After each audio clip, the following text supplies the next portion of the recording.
Welcome, Star Wars Force Arena players. So, as you probably guessed from the intro, we have a massive update coming to the game tonight, the 8th/9th of November, depending on your time zone.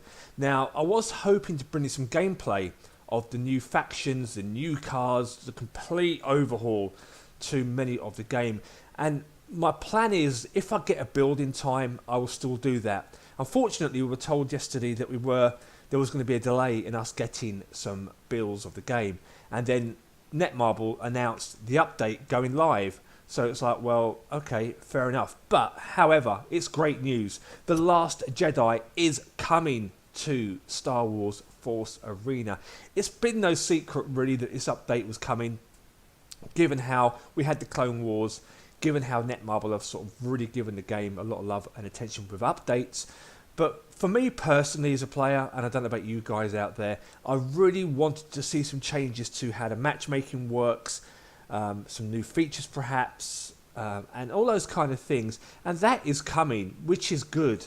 How it will work in practice, we don't yet know. But let's jump into the patch notes. This is the first time I've seen the notes. I've only just gone on the forum. So we'll walk through them. And hopefully, if I get a build in time, please look out for a live stream later on today, because I will do one, there's no doubt about it. So let's have a look. So we've got new era units and playstyles. We've got the First Order and the Resistance. So that will automatically add to what we already have, the dark side and the light side, which is awesome. So let's jump into the new set bonuses here. So the Might of the First Order, leader respawn time reduced. Wow, that is wow. Depending on how Kylo Ren plays, if he's another like a suicide Luke, that could be a game changer. For the Resistance, Spark of the Resistance, reduce units damage received by 8%. So your units will take less damage. That is interesting too. I imagine it's from everything, where currently the light side, if you're the Rebels, they get reduced damage from turrets only, but this is from everything, so that could be interesting. So let's see how you do. If you're not sure about the set bonuses, please ask in chat below in the comment section below, and I can answer that for you. So let's jump into the leaders. As you can see there, for the light side, we've got Rey coming. I can't do an impression of Rey, unfortunately, and she is obviously going to be a legendary card, and these are her abilities. Attack power, all based on level 1, a lot of health there, obviously melee range, movement speed 3, so she's not rapid. Cooldown for her special ability, which is the Mind Trick, to convert organic enemies to allies. Wow. Okay, that is like Ben Kenobi, but a leader is 40 seconds. She's unlocked at tier 2, so it's good. If you're new to the game, if you're brand new to the game, you will get this card once you unlock tier 2, which is great. And I'll imagine the same would be for the other side if you unlock the next leader. So Rey's mysterious circumstances arrival by only her connection to the Force. Again, please feel free to pause the video and read this for yourself. So her lightsaber seems to deflect, take down enemies. Mind Trick can be used to turn enemies into friendly units. Meditation allows Rey to heal for a certain amount of hit points if she does not do anything for a set period of time. Can deflect blaster bolts when idle. Same as Luke, so that's good to see that too. Her support, oh wow, her support card's a Millennium Falcon. Oh wow, we are getting a Millennium Falcon. That is amazing for a cost of 5 energy. So it's the same price as the gunship, and the same cost as the Death Squad. So how that'll play, we'll see. Squad attack power 680, so it's really strong. Range of effect 4.5. Does damage to turrets. Deployment time 1.5 seconds. Stuns as well for 2.2 seconds. That's interesting. Doesn't say it stuns what, so I imagine it'll only be organic units, not battle droids, but we'll see. And that is also a support card, so that is great. Oh wow, you know, you have to give Netmarble credit. They do give love and attention to the animations in the game, and to watch this swooping in with the sounds, wow, I can't wait to see that. And that again unlocks at tier 2. So if you're new to the game, you will get this card automatically at tier 2. which is great. Not level 2, tier 2. The fastest hunk of junk in the galaxy. So Chewbacca is at the controls of the Falcon. I don't actually see Chewbacca. He might have a wave with a porg or something. But Millennium Falcon bombards the field with a powerful laser cannon. The laser cannon stuns both organic and tech units. There you go. So both units are going to be stunned in that attack. I imagine its radius would be like Bodhi's ship, maybe, but we'll see how the U-wing, see how that plays out. Resistance Grenader, new card, is an epic for 5. That's expensive, especially when you consider how cheap the Droideka is. Attack power 90, attack speed 2, slow. Targets everything, DPS 45, health medium, stuns as well, 2.2 units, range 6.75, again standard stuff there. He's unlocked at tier 6. The Torrescent resistant grenaders are strong. It's all resistant fighters. Grenades thrown will deal damage to organic units and stun tech units and turrets. That's interesting. Deploys 1 grenader when played, so you only get 1 unit. So he deploys and will stun. Damages tech, organic, and stuns tech and turrets. That'd be interesting. Resistance medic. Ooh. Tier 3, you unlock this one at. Recovery per second 1%. So we're getting a healing unit to the game. Medics deploys 1 medic who will heal injured units on the battlefield. So you'll now have energy and health regeneration for your organic units. Interesting for the resistance. She costs 2, which is cheap for 2. And that could be important. So it's like Barry, but doesn't repair just turrets, and cheaper than Barry as well. That could be interesting to see. Resistance troopers, they cost 5. Wow, that's expensive. Attack power 60, attacks everything, DPS 50. Again, this is all based on level 1, so bear that in mind. Attack speed 1.2, pretty rapid. Unit count 4, and attack range 6.5. Deploys 4 resistance troopers when deployed. Well trained and well equipped resistance troopers, the most basic of forces. Guerrilla tactics, and they will fight to dominate against the First Order. T-70 X-Wing. This costs 5. Wow. For another common card. That is expensive. This is another A unit. Range of effect 6.5. Targets everything. Does a lot of damage to structures. Not too much compared to other units, but it's still not too bad. And does a lot of damage to squad and leaders. It's unlocked at tier 6. Causes great damage to units which are caught in laser cannons. So see how that plays out against the Droidekas, for example, because they really are a strong card, but they are susceptible to air attack. And as you can see there, First Order. Here we go, Dark Side, Kylo Ren. Here he is. He's unlocked at tier 2, so much like Rey, you will get this at tier 2. Range is 71. Rage attack power 93. DPS 138. Ouch. Health is a little bit less than Rey, but not by much. Movement speed 2.8. And cruelty. When attacking movement impaired enemies, deals 30% additional damage. Wow. Freeze. So obviously you use your freeze to stun so they can't move, hence movement impaired. And then you do your cruelty attack, which deals 30% more damage. Uses the power of the Force to inflict 100% damage to enemies and renders them immobile for 4 seconds. So that is going to be 130% damage you're dealing there in that space at 4 seconds. That is a lot. Cooldown 45 seconds. That's a big one. Ben Solo. Doesn't sound quite right, does it? Ben Solo. Changes his name to Kylo Ren. So he defeats enemies that dare stand in front of him with his lightsaber. Uses the Force as outlined above to mobile units. His passive skill is cruelty, so it's a passive ability, and allows him to do more damage. So if you've got, for example, the pike trap, although you won't have a set bonus, but that is will render your enemies immobile, and again that is for about 7 seconds. So you combine that with your cruelty, that's 30% more damage for an extra 7 seconds. That's a big deal. But we'll see how that plays out. So rage duration, this is his special ability. Okay, so focused rage is unique. So it's not like a unit you deploy. It's just like an ability card. 8 seconds you get, decreased damage 50%, affects Kylo Ren. When this card is used, Kylo Ren breaks free of status effects, so slows, for example, all those kind of things, and receives reduced damage from enemies. His attack abilities are increased, and his basic attacks apply an area of effect damage for a set duration, which is the 8 seconds, allowing him to fight more aggressively in battle. So it's like a buff, like a rage buff. If you played like a Marauder in Star Wars The Old Republic, I imagine it works a little bit like that. So you take much less damage for a set amount of time, and you deal a lot of damage, like a proper rage. That's interesting to see. So it's not like with Darth Vader 40 and Luke 40, there's no card. There's no unit to be deployed. It's just an additional card this is going to be, and it costs just 2. That's an interesting change, to be fair, to the game, I think, which is good. First Order TIE Fighters are here. Again, really weak compared to the X-Wing, which is what you expect. Range of effect 5. 160 damage on leaders and units, not great. Very weak against structures. Stuns for 5 seconds, mind you, which is interesting.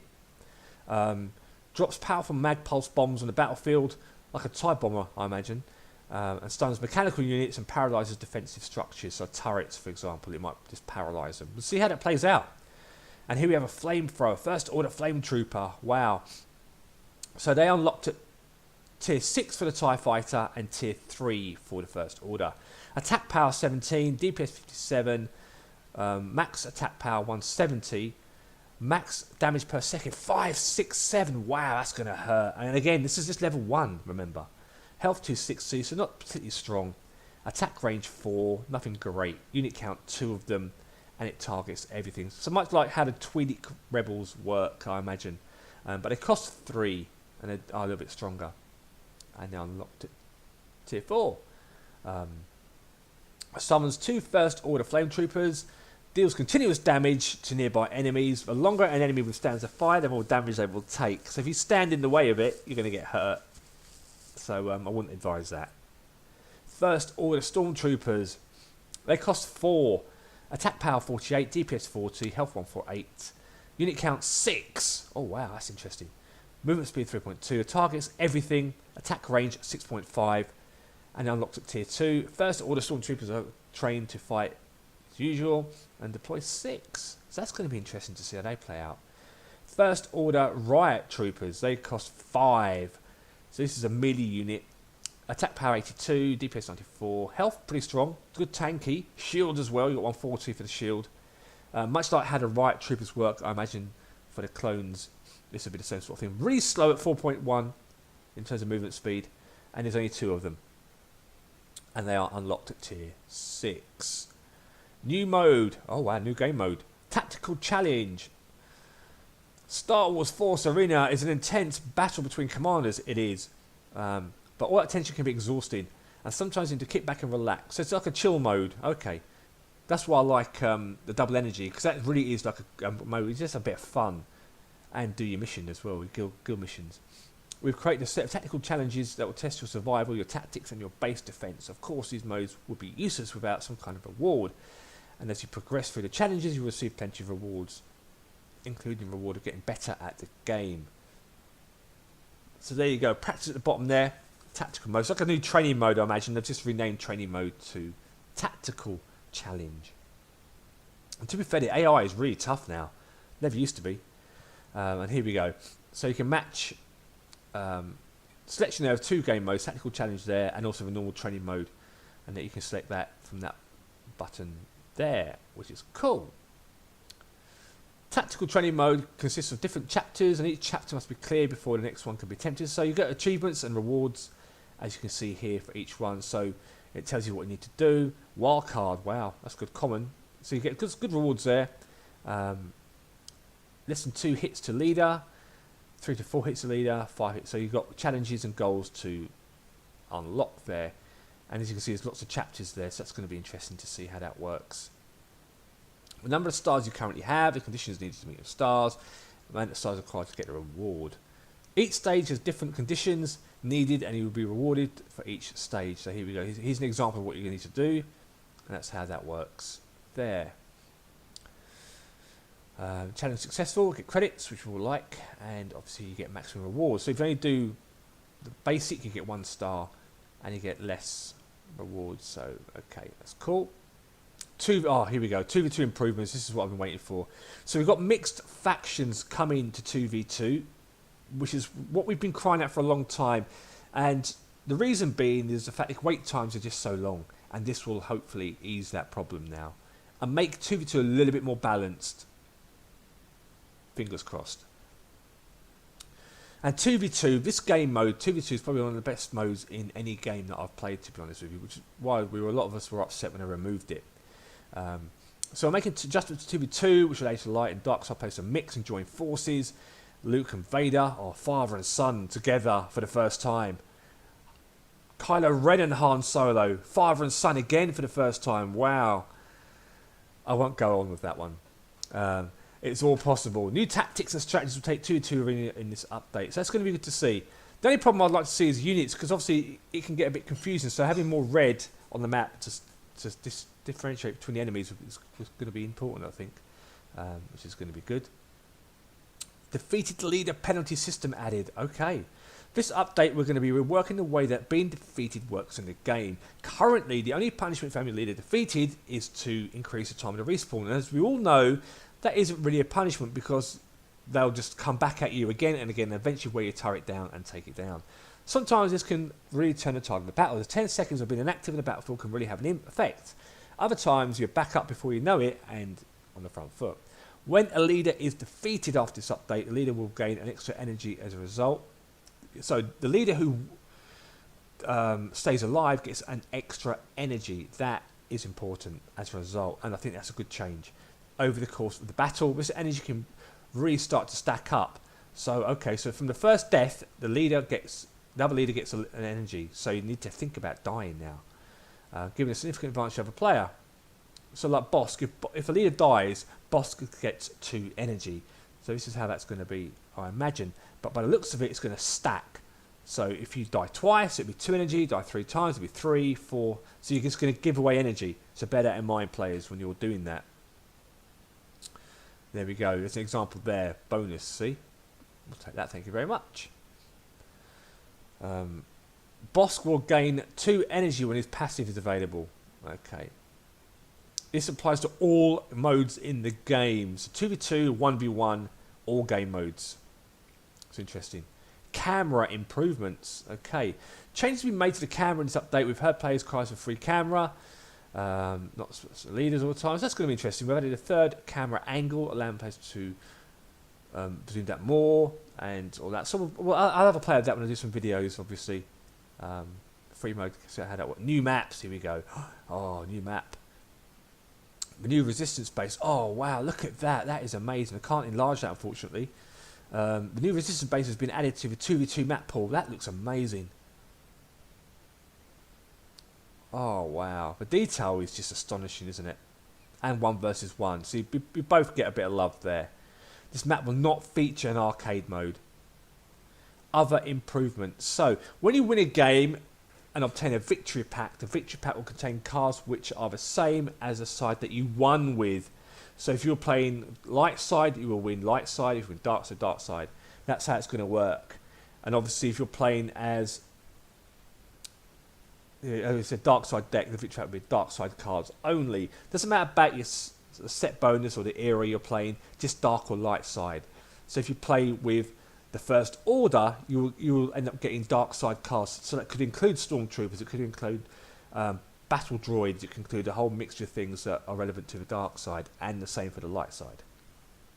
And that also applies to all the cards, so uniques and diamond packs and all these kind of things. Free packs will now give you cards corresponding to your highest level faction. Card packs obtained before the update will remain unchanged, so bear that in mind. Get spending. Guild mission objectives have been modified to make it slightly easier to get to stage 9. We've also modified the contents of the guild mission packs. Okay, so there we go. So rather than getting a whole bunch of turret shields, they've reduced it down by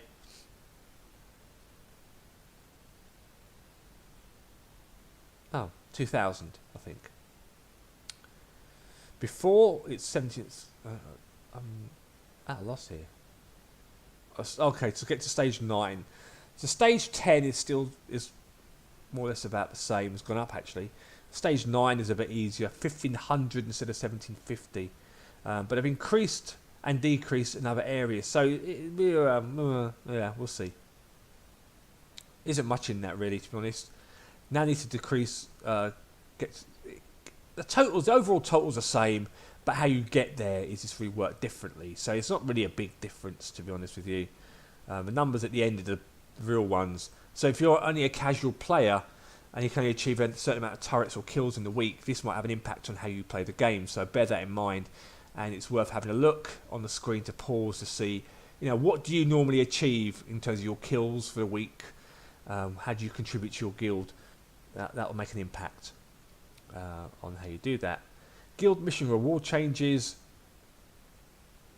So I only get 1 uniques now in the cards. No rares in the final packs, which is the same, and you get 1 legendary. Okay. We are tweaking the amount of points at 1 and lost between the ranks 1 to 11. The rapid acceleration of players meant they were facing stronger and stronger players too early. Hallelujah. I can hear the hallelujah right now in the video, because that is what I've said since they changed it. Because you can literally win 3 games, 150 points, and before you know it, you're up against players who are like, who the hell is this? And then you uninstall the game. New faction missions have been added. Some elements of the UIs have been changed. Improved card reaction speed and movement. Great. New filters have been added to the deck screen and training mode screen to filter by era, which is nice. Video recording function has been removed. Okay, I never used it, to be honest with you, but hey ho. Unit detail icon has been added. In store, card packs are now sold separately by faction. That's nice. Gold pack sales in the store have been removed. New returning user attendance rewards change from Darth Maul to Kylo Ren and Yoda. Okay, so they're changing the rewards from Yoda to the dark side and Rey light side. Credit gains. Okay, so reducing the amount of credits you get. Credit gains when winning matches have been modified. So before you get 100, now 60. So they really are reducing down the numbers here. But the higher you are, you get more credits from tier 7 onwards, which is where cards become really expensive. Okay. Card descriptions have been added for draft mode. Fix an issue where deploying some units could cause errors. Fix an issue where the GNK droid explosive damage is cancelled when a GNK droid is under a status effect.